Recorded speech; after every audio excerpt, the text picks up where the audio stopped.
সংযুক্ত আরব আমিরাতের আবু ধাবিতে অনুশীলন করছে বাংলাদেশ দল। মূল ফিটনেস ট্রেনিং শুরুর আগে ফিল্ডিং আর ফিটনেস সেশন।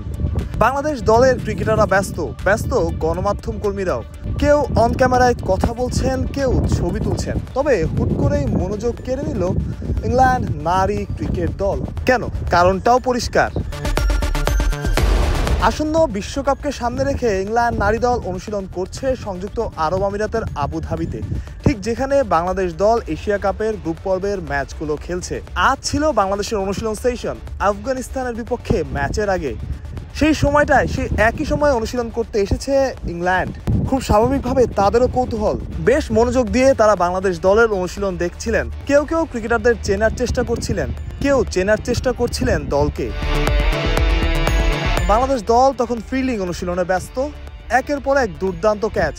মনোযোগ দিয়ে দেখছেন ইংল্যান্ডের ক্রিকেটাররা, হয়তো বোঝার চেষ্টা করছেন। একজন জিজ্ঞেস করলেন, এটা শ্রীলঙ্কা কিনা? পরে তার ভুল ভাঙানো হলো, শ্রীলঙ্কা নয়, বাংলাদেশি। খুব অল্প সময়ের মধ্যে বেশ কৌতূহলের জন্ম দিল। কৌতূহলের বাইরে ছিলেন না বাংলাদেশ থেকে এশিয়া কাপ কভার করতে আসা গণমাধ্যম কর্মীরাও। পরে জানা গেল বিশ্বকাপের প্রস্তুতির জন্যই সংযুক্ত আরব আমিরাতে ক্যাম্প করছে ইংল্যান্ড নারী দল। গল্পের মধ্যে অন্য গল্প। স্পোর্টসের সৌন্দর্যই বোধহয় এখানে। এক গল্প খুঁজতে এসে অন্য গল্পের সন্ধান পাওয়া। যে গল্পটা আপনাদের শোনানো খুব বড় কিছু না, তবে ইন্টারেস্টিং। যেমন কৌতূহল নিয়ে বাংলাদেশের অনুশীলন দেখছিলেন ইংল্যান্ডের নারী ক্রিকেটাররা। মাহরুজ প্রত্যয়, বিডি ক্রিক টাইম।